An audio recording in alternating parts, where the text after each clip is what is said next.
myself and the panelists, I'd love to actually throw it out to the attendees really quickly so we can get a sense of who you are and where you're coming from. If you don't mind putting into the chat box where in the world geographically are you joining us, and then where on your journey in motherhood are you joining us, whether you're pregnant right now or if you do have kids. I'd love to get a sense of who's attending. So take a minute in the chat bar and answer those questions if you don't mind.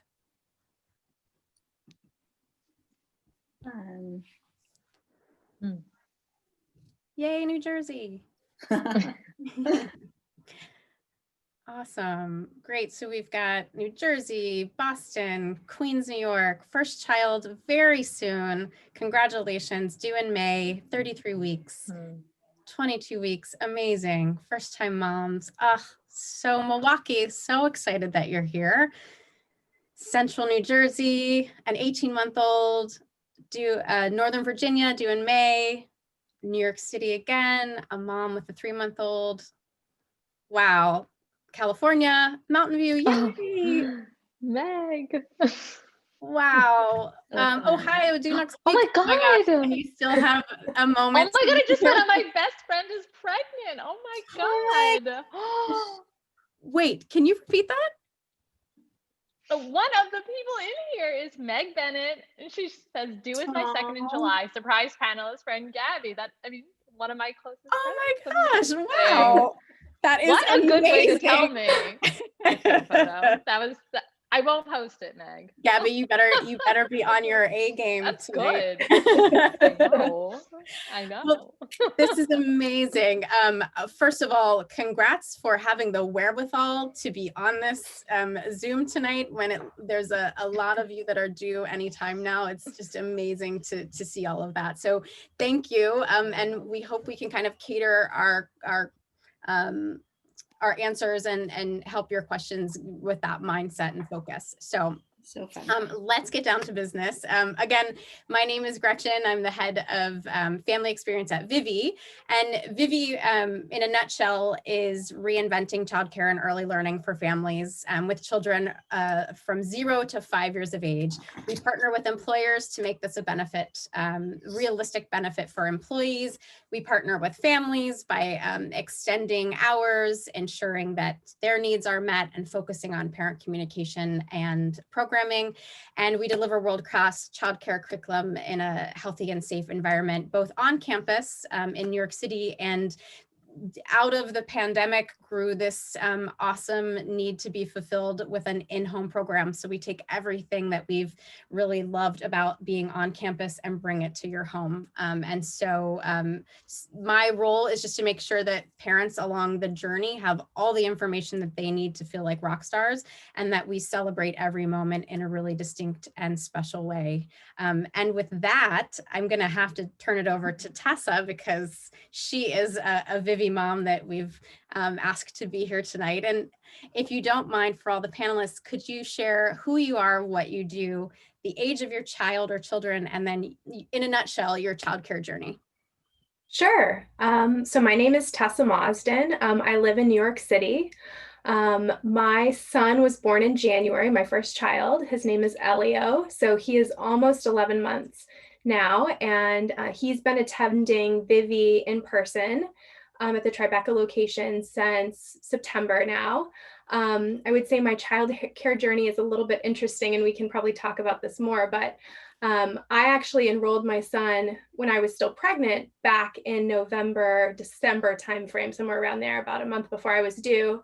And you can imagine a lot of things have changed since December last year. Certainly, my experience has been a little bit different, I think, this year, and it probably will be for a lot of you as well. So, so that's the kind of the quick answer. Thank you. And Gabby, you're Gabby, not Gabrielle, yeah? Yes. Okay, yes. Perfect. Gabby, why don't you go ahead, who you are, what you do, your children's ages, and your childcare journey. Yeah. Gabby Blitz-Rosen. I'm the founder and CEO of Townhouse Digital. We're a social media agency. We work with startups to global brands like Hyatt, TripAdvisor, W Magazine. come from travel and leisure and beautiful destinations. I have a 4.5-year-old and a 2-year-old. And this year has been a journey. I am homeschooling my daughter myself. Son's grade was canceled. And it's just crazy. And I think, did you ask something else? I guess that's where childcare journey. So we were looking at daycares. I think I interviewed every daycare on the Upper East Side, which is where we used to live. And then and we'll get to it, but it didn't I couldn't find one that felt right, and ended up finding a nanny who is like my person, and she's still with us. And yeah, everything. It's been a crazy year. Journey is putting like it everyone. Yeah, it's really a mild way. But yeah. And Molly. Hi everyone. I think I actually have a former, I don't know if this is the Carrie I know from Birchbox, but I think I know someone on the list, which makes me happy. I'm Molly. I'm the co-founder of Birchbox, but I'm a brand. Molly, you've just kind of, I can't hear you. Oh, I know what I'm doing. I'm also sitting on my bed because my kids are getting ready for bedtime and I have to hide in here.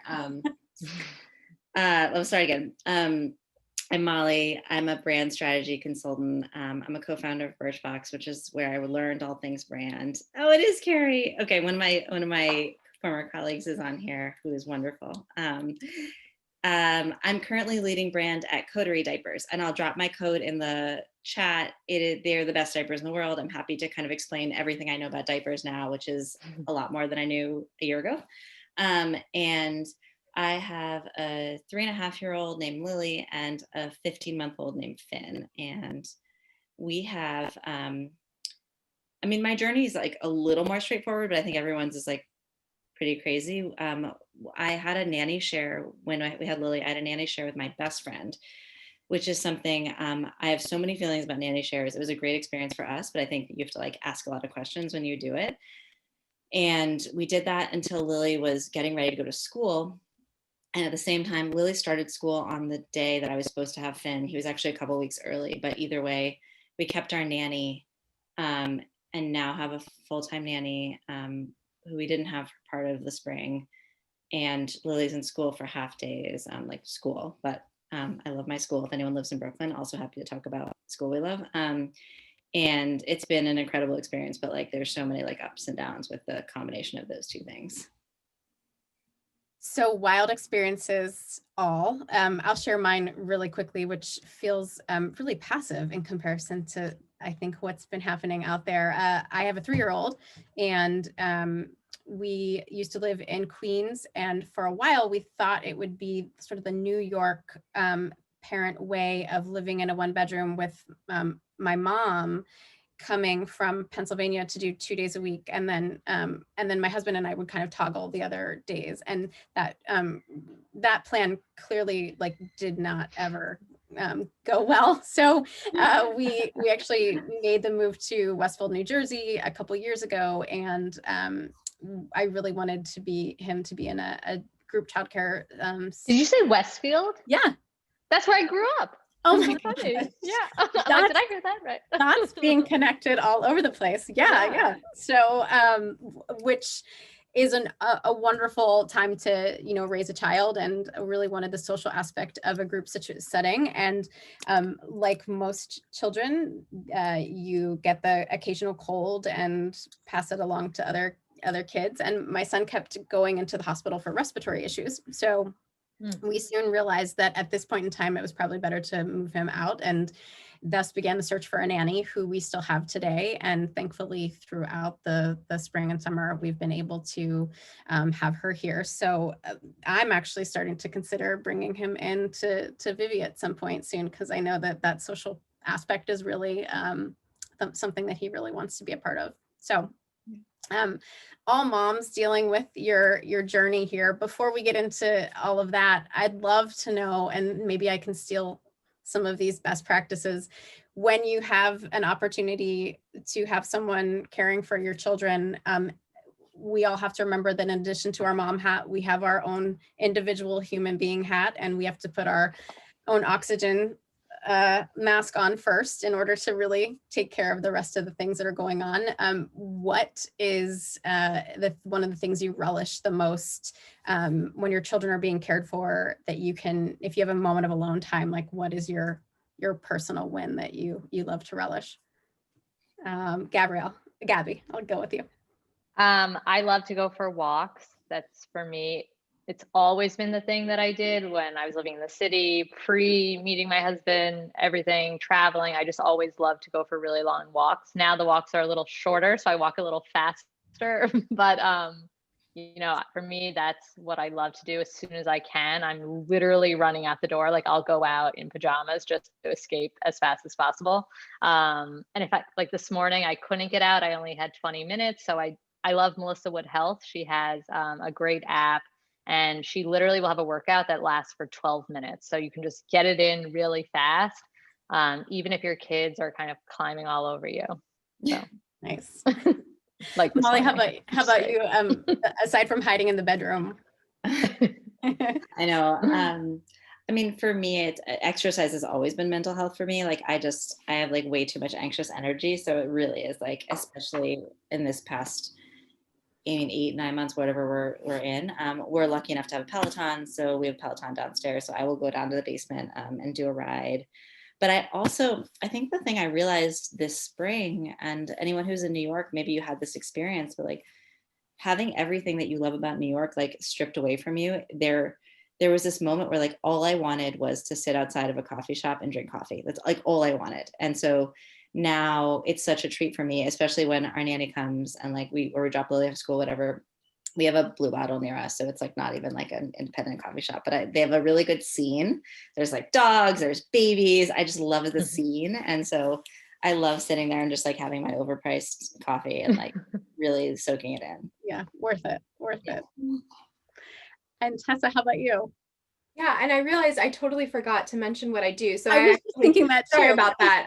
I just got so excited about talking about my son and his school and the time that he is away from me during the day. No, I work for a small investment group that primarily invests in commercial real estate. That's my background.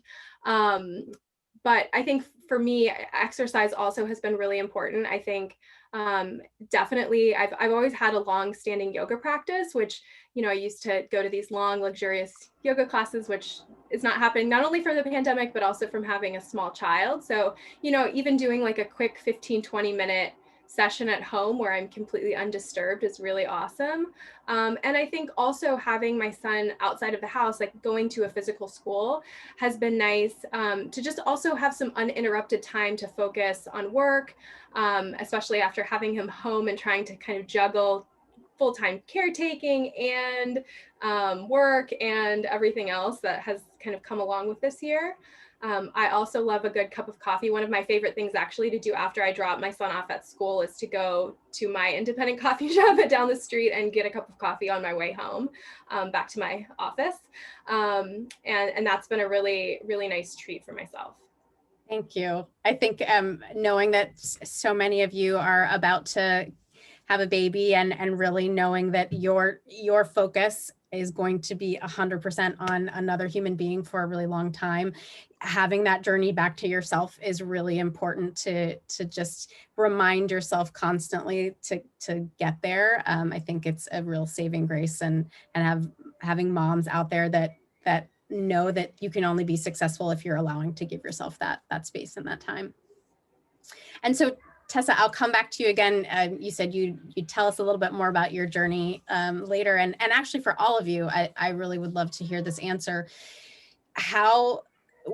What was the process for you? There's so much out there deciding what was right for your family and knowing that there's a lot of noise out there. There's a lot of pros and cons out there. And what feels right for you may not feel right on social media or from your friend's perspective or your family's perspective, and what were some of the questions that you had to ask yourself and decide before finding the right solution? Yeah, absolutely. So I think I can talk a little bit about what my experience was back in November and December when I was still pregnant, probably as a lot of you are on the call thinking about what I was going to do for childcare. I think for myself, I thought through the options of having a nanny, and that was definitely at the time seemed like a great potential solution.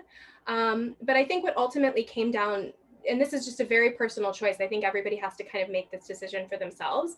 I knew I wanted my son to be in an environment with other children. So that was really important to me. And there's people that have nanny shares and other, play dates and activities that you can do that. So I think that was one criteria that was kind of steering me the route of sending him to a school. I think the other thing that was important for me was that I wasn't sure I was going to be, or that I wanted to kind of actively full-time manage an employee, which ultimately, if you do decide to hire a nanny, is something that you have to be willing to kind of take on and kind of actively manage, both the hiring and managing the same way that you would any other employee. So I think for myself, it was really nice to be able to find a school that I felt really comfortable with. And I would say with one piece of advice as you're evaluating your different options, I think at some point you'll meet someone or you'll go visit a school and you'll have this moment of like, oh, like this is the place where I can feel good about sending my child. And I definitely had that moment when I went and visited Vivi, and I had looked at other schools and talked to some other potential nanny candidates, and that was my moment that I felt like, oh, this feels like the right thing to do. And I think that getting to that moment is important for yourself, and it's a very personal thing. Can I ask, what were some of the questions, or what were some of the things that you would look for consistently across all of the places that you visited or the people that you spoke with? Absolutely. So I think you do have to think about, your own work and your own lifestyle. I think there are some very tactical things there of, what hours do you need the school to be open or the nanny to be available? I think you also need to think through what's your backup plan. So, my job is actually quite flexible.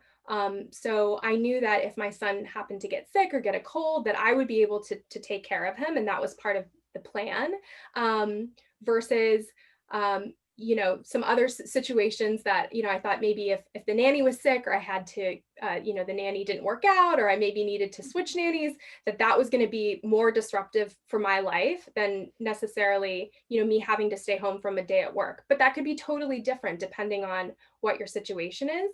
I think the other thing that was really important for the particular school that we ended up choosing was knowing that the people that work at the school are taken care of, and that they have, I think even more importantly now, but great healthcare benefits, that they're being taken care of, compensated, and that the turnover was low, because ultimately your child is going to be developing a relationship, whether that's with a nanny or with teachers at a school, and you want to make sure that those people or person is going to be able to be consistent for the long term. Thanks, Tessa. Those are a lot of great things to consider. I want to jump to Molly, because I feel like you've had a journey within a journey within a journey in the process of childcare options, and anything you would add to that, and then thinking through, what questions did you have to go through, especially with nanny share and school?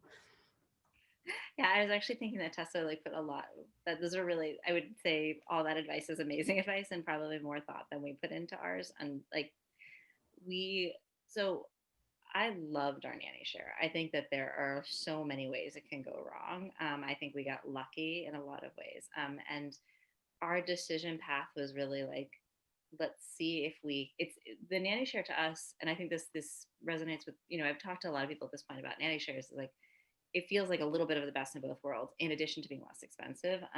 There are a lot of downsides of it, but or not downsides. There's a lot of things you have to take with it. Especially if you host it in your space, which we did at ours, which I can get into. But we kind of started down the road. Even though we thought it really sounded like exactly what Tessa was saying, this idea of how do we kind of thread the needle between we want our child to have friends or buddies to hang out with during the day, but also it feels really nice to have someone come to us versus us having to go somewhere, someone to be on the hook, to be in the house. So we really just got very lucky. We inherited a nanny. We found that we worked with banded with our friends, and then one of our friends' colleagues was getting too old for a nanny share. So I can get into those questions. it was actually a much bigger decision, both kind of financially and also just felt like it felt much harder to decide to send Lily to school while we did three things at once. We had a baby, which was, as you know, like a lot. We decided to send our daughter to school, and she felt really, really young. I mean, she was 2, so she's a lot older than some kids who go to school, but she felt really small. And then we decided to keep our nanny. So we kind of ended up with financially a lot more of a burden for us for a short amount of time until we hopefully get into like the pre-K system. But a lot of what we thought about really came down to those questions of like, what are our schedules like? What can we change? What we cannot change? And both of us, my husband and I both work at startups, but it was not possible for us to, even if we had Lily in school all day, like there was just like no world where we were also able to like pick and drop off kids. So we needed help. And we also just didn't want to give up on the socialization. So I would say it wasn't exactly linear, like asking ourselves questions, but those are the kind of things we were weighing. I lost the thread on the question. Was there a question, another question I was supposed to answer?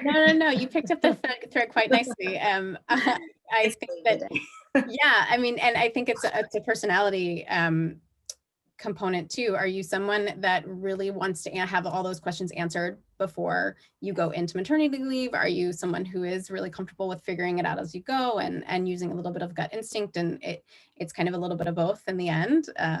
And Gabrielle, I don't know why I'm being very formal with you right now. It's fine. I need to call you Gabrielle. My family calls me Gabrielle. We can be there.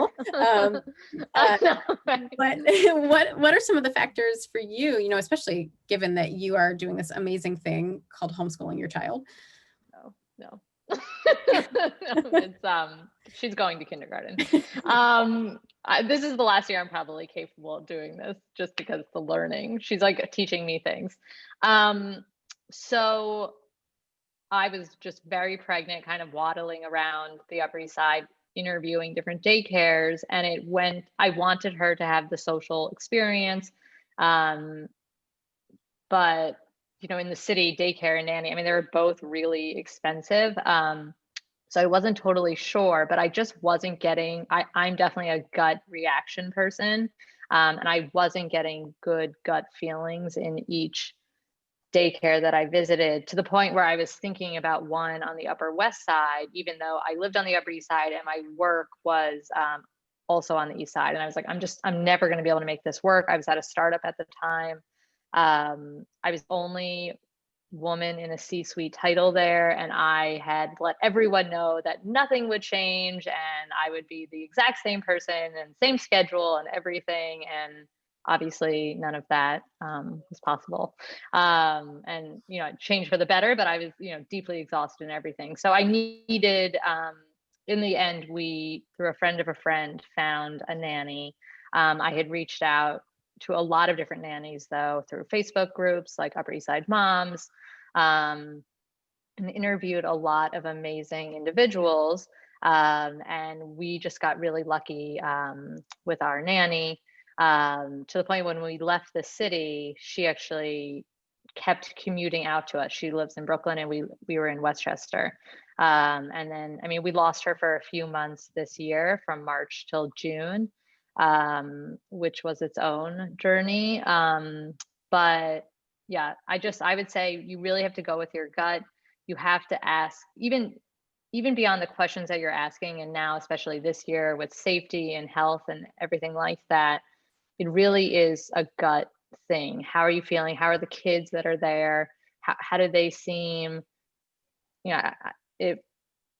Your gut, you have to be comfortable, whether it's with a nanny or with the daycare. So either way, you're going to know pretty quickly. And when I was interviewing our nannies, I was, sleeping, not scared. My daughter was not a great sleeper, 3 hours a night. And I'm like nursing while I'm interviewing.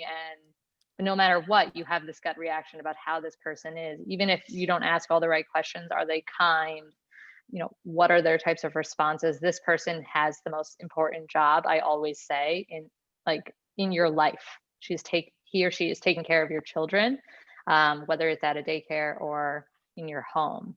And the socialization for us, we found through music groups, baby art class or whatever it was, or friends coming over. Thank you. I don't know if I answered the question. Yeah, no, that was long-winded. I love it. And I think, everyone, I'm sure on this as an attendee and as a panelist, you all go through moments of really researching hard while you're pregnant, and moments of like, if I was one person that didn't want to read a book, but felt compelled, like I have to do some research to say that I've read the book. But the one book I did find really helpful is The Fifth Trimester.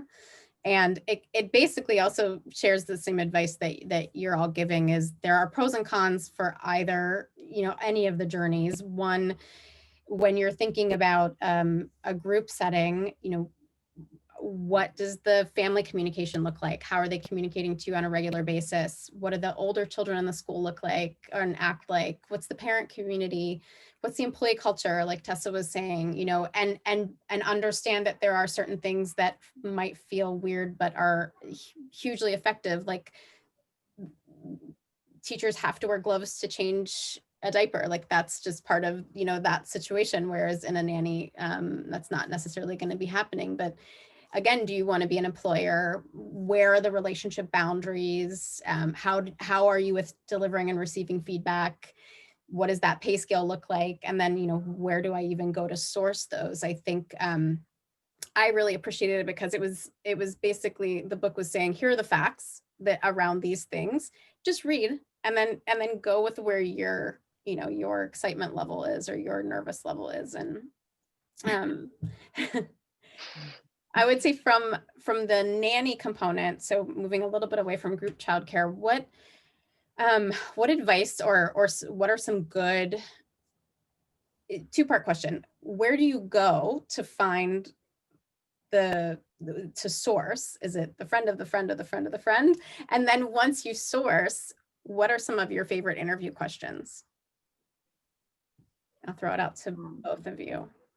I have I think an okay answer to the first one. I have a terrible answer to the second one. But the first, I think, it's just great to get things through network. And so friends are obviously very helpful. And I would, the internet of friends also, I think Facebook groups, I actually have I find them really stressful. I think there's like too much information most of the times, but I think I do know, and I will say like from the last year or what the spring has taught us, is that, so many people left Brooklyn.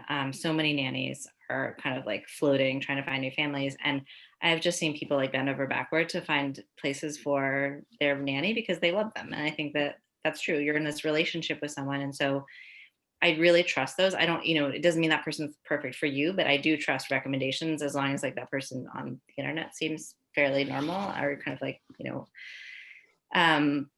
so I will say those Facebook groups are a good way to do it. It is a lot of like wading through things. I think if you have friends who have older kids, or if you have kids, period, it is actually helpful just like their kind of ear to the grapevine.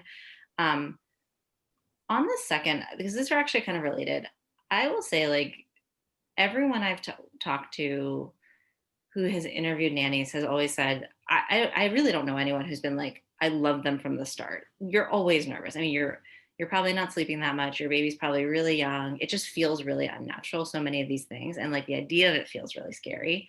So when we met Jocelyn, our nanny, who has a total force and definitely part of our family, I was like, I don't know, I think she seems great. Like, who knows? But like, I had 4 families that were giving me the most glowing recommendations I've ever had, just like unbelievably glowing. And true to form, like the things that like made me a little bit like kind of nervous about Jocelyn at the beginning were like, she wasn't really trying to impress us. She wasn't like really trying to bend over backward to like sell herself. She is there for the kids. Like she works for the kids. She does not work for us. And like her strong personality has like been a thing from day one. And so I think on the kind of subject of like what you would ask, like I do think you can ask all sorts of things. Like we had this list of questions that I was kind of like nervously asking her, like, what would you do if, like, would you take the kids on a bus? And she's like, no, I wouldn't take the kids on a bus. And it's like things like, I'm like, damn you Park Slope parents for giving me this list. It's like, you kind of have to read the room. I do think spending time with her, I guess my one good piece of advice was if you can build in like a test period, having them babysit for a couple of days for a few hours and be in the house. That really went a long way to making me realize like, oh, not only does this woman know way more than I do, but she like loves babies and she like loves my baby, even though she barely knows my baby. So Yeah, network. And I think networks are really valuable. And I think you have to kind of like, you can have a list of questions, but it's, a lot of it is reading the room and like kind of spending more time together. Would you say the same, Gabby? Yeah, I totally agree. Also did Facebook groups, but ended up friend of a friend. And there's actually a giant Excel that I have somewhere for night nurses that was also just, it's been built on by friends of friends of friends. And I think it crosses New York, Connecticut, New Jersey, and like through Westchester. Because night nurses, I mean, that saved me. I had no maternity leave with my son. So that was just, I couldn't have functioned otherwise. But I have no memory of what I asked, probably because of exhaustion, and I can't even really think about what I would ask, but I know I asked about about experience. So what was your experience with prior families? How old were the children? I wanted to hear her tell me about them. And I'm an editor, so I'm looking at her face. How is she talking? How is she talking about the children? I can see that there was love there and respect for, the parents and everything. And just hearing about her experience with the children told me a lot about her. She's also a mother with 3 kids. So I heard about her children. That gave me comfort that she's a mother also. And I did bake in that time. So I went back to work with my daughter at 3 months. And she came 2 weeks before for a couple days a week, a few hours a day. And we would even go on my walk path that I would take my daughter. Like I didn't want them going to Central Park, but I had them go to a different park, along the east side. And so we actually took the path and where I would walk. And she said, okay, show me exactly where you would go. So I knew each day what was happening. And, when we hired Nina, our nanny, even just being very clear with expectations, like, I would love to see pictures during the day, or knowing that like when I text or call, like I'm a new mom. I mean, even now, like I need you to respond like pretty quickly. And like, or else like things in my head start to spiral out of control. So I think just being very clear with expectations, but really just talking to the person like you would talk to a friend, so that you can really understand them and see facial cues and things like that. That's a really great point. Is really, it's almost more about your expectations of, how do you like to receive information, and at what pace, and how they can be to actually make you more calm and feeling taken care of. And, and obviously Right. the kids are obviously going to be taken care of, but how do you take care of you? I found that it was much more helpful to ask some real specific questions of the people that were referring the nanny, because I just wasn't in a place where I was so worried about making the connection. I could actually talk to a person and put logistics in front of one another. And then when it came to the meeting, then we could just kind of casually talk, but I had already had the background of sort of the reference checks in there to back up what I knew about them. This is amazing advice. I wish I could go back and tell my former self all of these things that you're sharing. Let's talk about the journey that is COVID. And obviously these amazing new moms will have to enter into a world where health and safety is even more at the top of our lists than it was in the past. And Tessa, you went through a journey that I know, but I'd love to hear how you went through, re-entering school with a bunch of new procedures, and what was your what was on your checklist to make sure that yes, this was still the right decision for you? Yeah, absolutely. I think, obviously, like I had mentioned, a lot changed from the time that we had enrolled my son. And then, through the spring and through the summer, and then once the school reopened, and then he was actually able to start attending.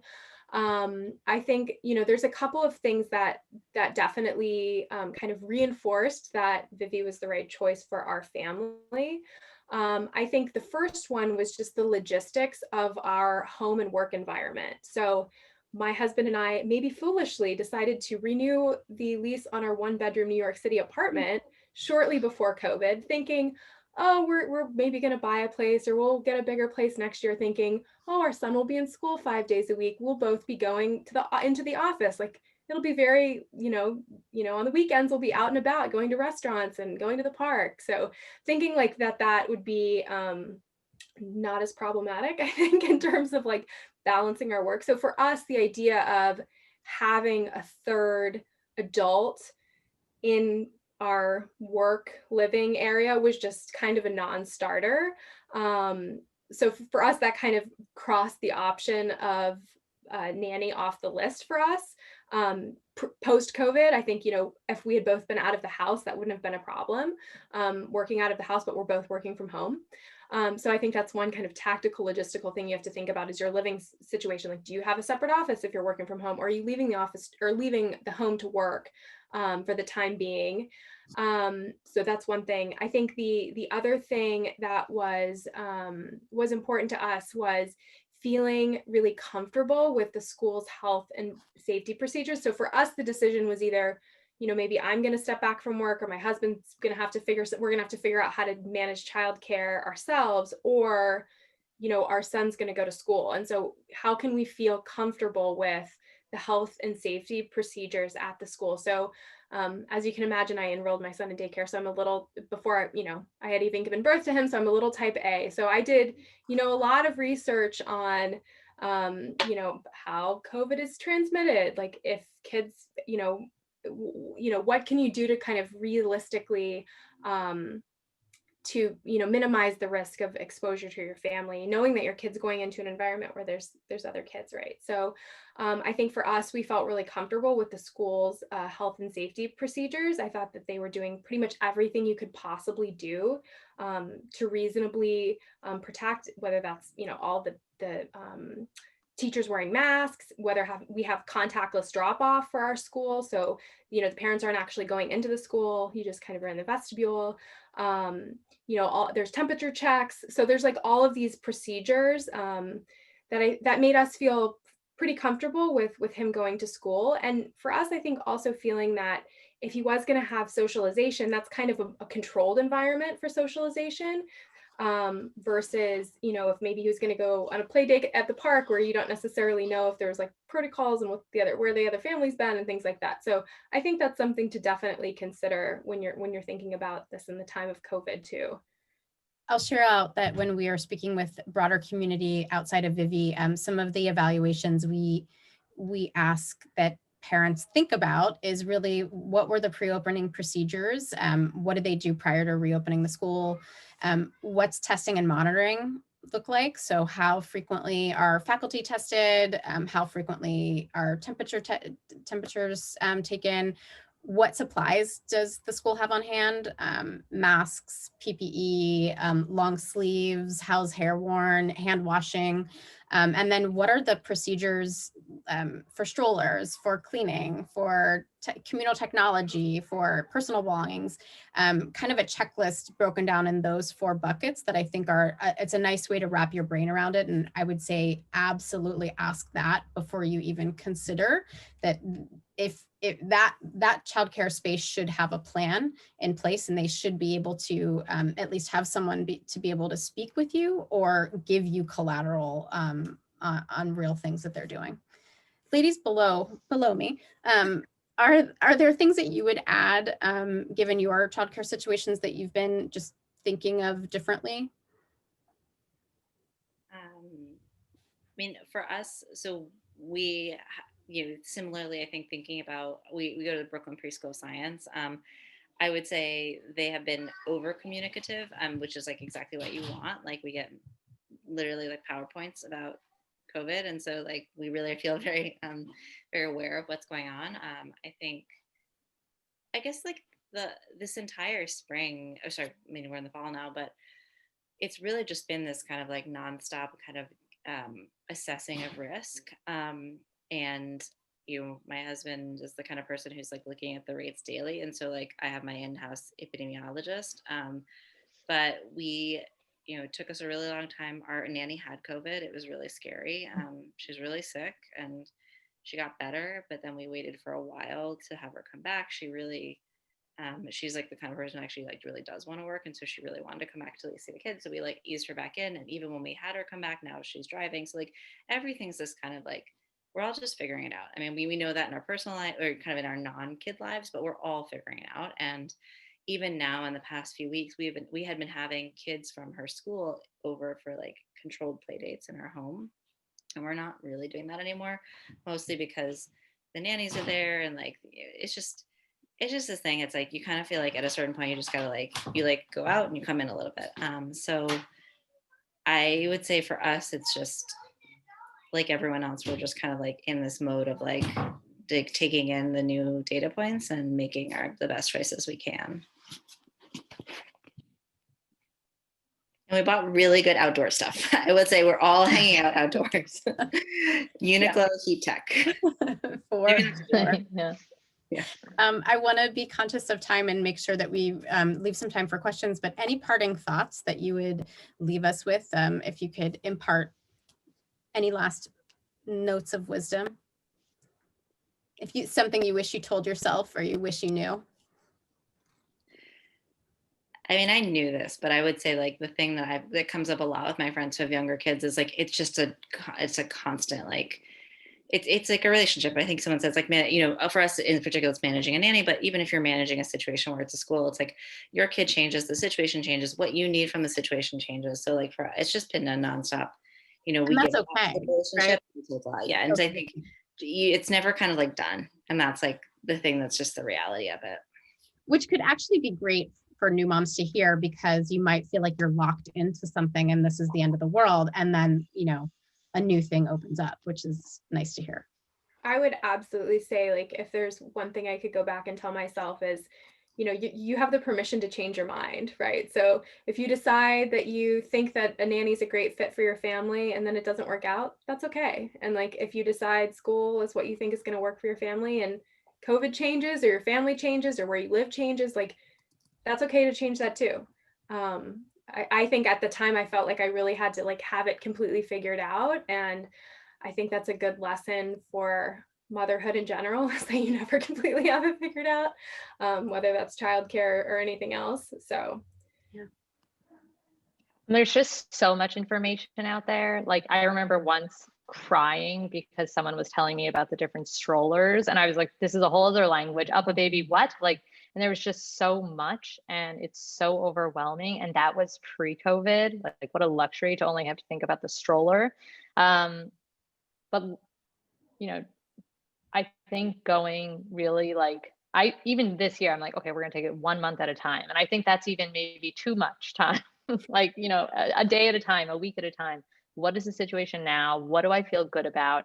For us, I decided to do the homeschooling because we had to make a decision in July and I was getting a lot of, you know, we're not sure yet. We're not sure yet. And I needed a plan. I needed to know, you know, and this way, if she was home, I could control a situation. We have a pod of friends and that's it. And we're not as comfortable getting out there. And some of our friends are, and, you know, you try to figure it out, but you have to go with your gut, and give yourself some grace, and let other people help. I was someone that thought I could do everything by myself, and you definitely can't. If you still want like any moments of alone time or anything, you need help, and like let the village help, for sure. Oh my gosh, you ladies are inspiring. I'd love to throw it to the audience now and see if we've got any questions for our panelists through the chat bar or through the Q&A. Please let us know. Maybe we've answered all the childcare questions of your dreams. Any tips on using grandparents for childcare? So my mom actually did come one day. We would have our nanny 4 days a week and my mom would come 1 day a week and every Thursday was the day. And it was like, I think in the beginning, I was like, Thursday's the best day of the week because it was my mom and I was like recovering from a C-section and she kind of took care of me too.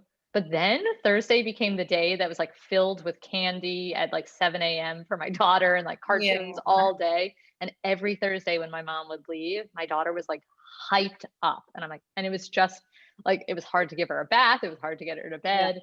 And it was, you know, it's this really special time together. So it's a little bit of a double-edged sword. It helped for the cost of our nanny. It was it's amazing thing for my daughter, but it was grandparents. I would say the same thing. Starting, I mean, my mom actually did it for the first 6 months. She did sort of a part-time position with us, and it was so beautiful, and that I have amazing memories of being a new mom, also with recovering from a C-section with her only grandchild right now, and those special moments are ingrained in all of our memories. And it was really hard for me to separate the personal and professional, and then to add the familial. And so I think it's a little bit harder to set boundaries. And at the same time, there's nothing like a grandparent's love. So get comfortable with the fact that they may disagree on how you're feeding or nap times, or things that you might feel really strongly about. They might, and things were just done differently then. Right, Like, oh, right. let the baby sleep this way, and you're like, no, like that's not okay anymore. Yeah. I'm going to go to recommended advice to realistically look for a nanny. Did you have good experiences on Facebook groups? I did. Again, you have to weed out all the other noise, but I had my strongest recommendations from Facebook. Any other? I think Molly, you said Facebook too. I see, right now, like there's a lot of, actually, this is kind of a through line, just kind of to the point of like, Abigail saying, not knowing how you can plan. I do think it is really hard to plan right now. And I think there are certain things you will set in motion that maybe are a little harder to roll back, but I'm not trying to make it sound like we're terrible procrastinators, because I'm actually not. I like worry a lot about things and I plan a lot about things, but we didn't enroll Lily into school until like 4 months after the deadline. And we just like made our decision later. There was a spot for us. This was pre-COVID. There are so many nannies right now looking for work, because the reality is so many people are leaving the city. I know not everyone lives in New York, but I guess my advice is like, you can, especially if you're not looking to do this until summer, you have so much time. Like we didn't start, you have so much time.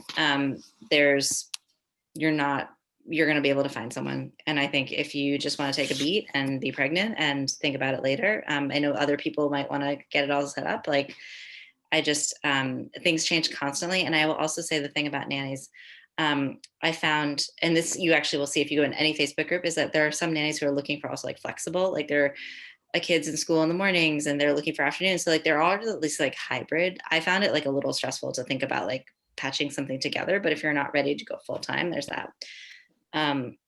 Quickly on nanny shares, like 2-to-1 feels like the most realistic to me, but I know our nanny in particular had done twins plus another kid, and she'd done 3 at a time. That seems insane to me. The very fast thing on nanny shares, if you're hosting it, be prepared. You're going to have double the amount of space in your space. You are going to have you double the amount of people in your house at any given time. And it's just a lot of people.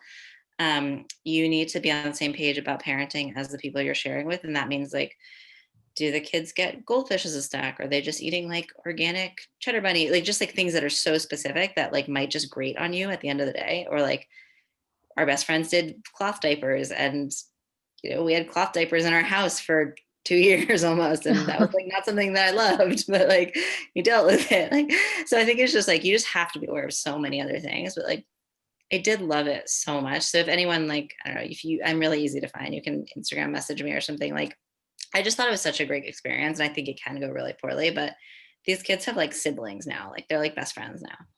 I'll also use this to pitch Vivi in home, which is almost a hybrid. Oh yeah, that's amazing. Nanny share and the school on campus. And we sort of do all the work where we'll source great teachers. We will give you a toolkit for finding families if you don't have those families. And then we help you set up, if you're going back and forth between homes, or if you're going into your own in your own space, we really set it up so that you're not having to make a lot of those big decisions. You're having those one-on-one conversations with the childcare, the teacher, but everybody's on the same page because you're kind of entering into this group contract, and then someone else is managing that so that you can just sort of let it go, which feels nice. That sounds amazing. That does sound nice. I would like that too. Okay, there's a couple more I want to quick get to. Full-time in advertising, plan on going to work after maternity leave in summer 2021. How do I even start? I feel like things are changing often right now. I don't think I'd be comfortable with nanny or daycare because of the pandemic. I love Molly's advice. The good thing is you don't necessarily have to start right now, right? I saw other heads shaking. Any other advice you would give? Yeah, I would say, you know, part of the reason that I had signed Elio up, you know, besides being super type A for school while I was still pregnant, was because that was the reality. That's what I was told based on other moms in the city. Like, if you want your kid to go to school, like, you got to do that early because there's a waiting list and all of this. So I think, you know, the pandemic has maybe a tiny silver lining, is that it has relieved some of the childcare pressure in terms of like the availability of spots, the availability of nannies.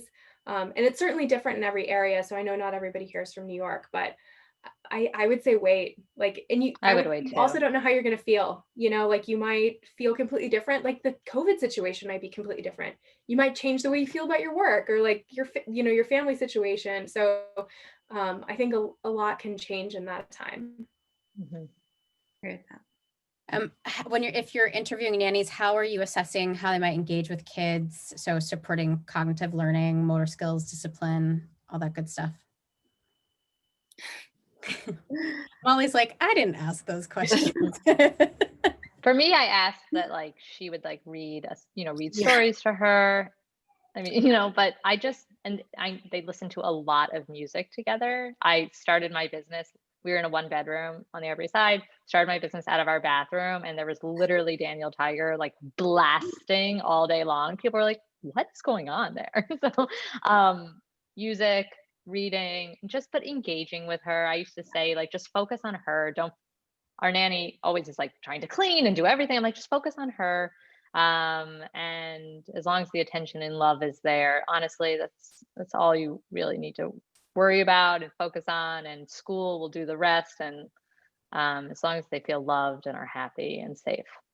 And I think too, you'll probably get a combination of resumes where there are people that have early childhood education. And if that's the case, then they are going to be approaching it a little bit differently. So you may, if that's important to you, you may want to think about how you're sourcing resumes and skew a little bit more to the education space.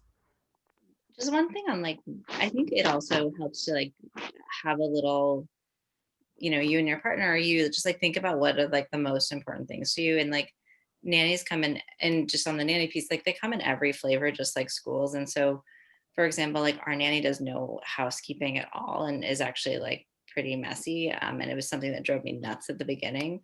On the flip side, she's like the doyenne of like the Caribbean ladies in our neighborhood. So Lily always had like friends spilling out of the woodwork, but when we used to do things like that, and like she loves the kids so much. And like, it's just like, you just have to kind of decide, because you can't really get everything. And it is helpful going in with those, because you can set expectations when you make the contract. And just like simple things, like I live in Brooklyn, so like Parksville Parents is this like, again, overwhelming, but like very useful resource. Like someone asked about childcare, like they do a full survey about what the average or the range of hourly rate is for nannies. So you can just go on there and look for Parksville Parents. I assume that Tribeca and moms have stuff like that. So it's good baseline information. And then I think it's really helpful to color in the picture with just like the conversations you have, and like also what you need out of the situation. That's a great point, getting that baseline info from someone else who's doing all the work. Yeah, exactly. I would say if you happen to be downtown, HRP Mamas is another mom group in Manhattan that does the same thing, survey. It's extremely helpful. I think we have one more question that we can get to before we have to wrap it up. And it's a whopper. Husband and I are planning to move across the country when our baby will be about 2 months old. Amazing. And we'll be going back to work shortly thereafter, work full-time from home. So wondering how long I can balance taking care of the baby and trying to ease back to work if we can't find a nanny or school solution immediately. That's a tough one, because I think we probably would give you 4 different answers depending on our 4 different situations. I think it's going to depend so much on the baby, right? Like how often the baby naps, how, if your baby's not some babies aren't nappers, and some babies will sleep kind of all day. So it's really that time. At the same time, they always say like sleep, nap when the baby naps. Like I felt like I never had that time. Like it just, I don't know where it went. There was always something to do. So, I was someone that originally thought like, oh, like it'll be fine. Like they nap all day and like I'm gonna have all this time. And then just didn't really happen. So it's almost like start just allowing yourself to think about it as like a backup plan. So that if you need something, you can move ahead with it. But I think it's going to fully depend on the baby and you, right? So that you say like, okay, I'm not going to do this. I have to work. I have to get this thing out and I'll do that other thing later. Yeah. And two, I wonder if it's a conversation, and every employer is different. I was very thankful. I worked at a hospitality company before Vivi, and I was very supported in my return to work process. And so it could be, especially in the days of COVID, where you have a little bit more power to negotiate kind of a ramp up, and maybe that would also help you understand your child, understand your situation, and then allow a little bit more flexibility before jumping back into that full-time space. Yeah. Whew. We could keep going. We are at 7 o'clock, right on the dot, and I am very in awe of you ladies and how you are rocking it out in home and in life. So thank you first and foremost for really being here and giving your knowledge. And for you attendees, while you're on an amazing journey and you are asking all of the right questions. So thank you for this. And I think that Hatch will be sending information out afterwards on ways you can get in touch with us. But aside from that, I hope you have a wonderful night, and I hope we're all kind of in contact soon. Yeah, this was really nice. Thank you so much. Thanks, Yeah, everyone. thank you so much. This was great. Bye, Bye, everyone.